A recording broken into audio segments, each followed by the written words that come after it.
最狠华人富豪只用5天就把一家估值320亿美元的国际巨头干破产了。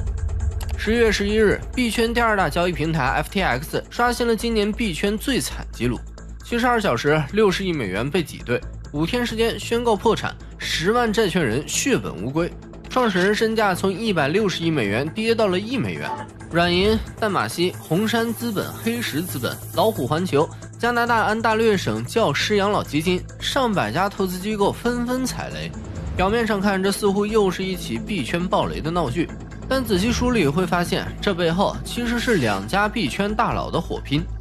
而整件事的主角一个是 FTX 创始人 SBF 爆炸头，另一个就是最狠币圈富豪赵长鹏。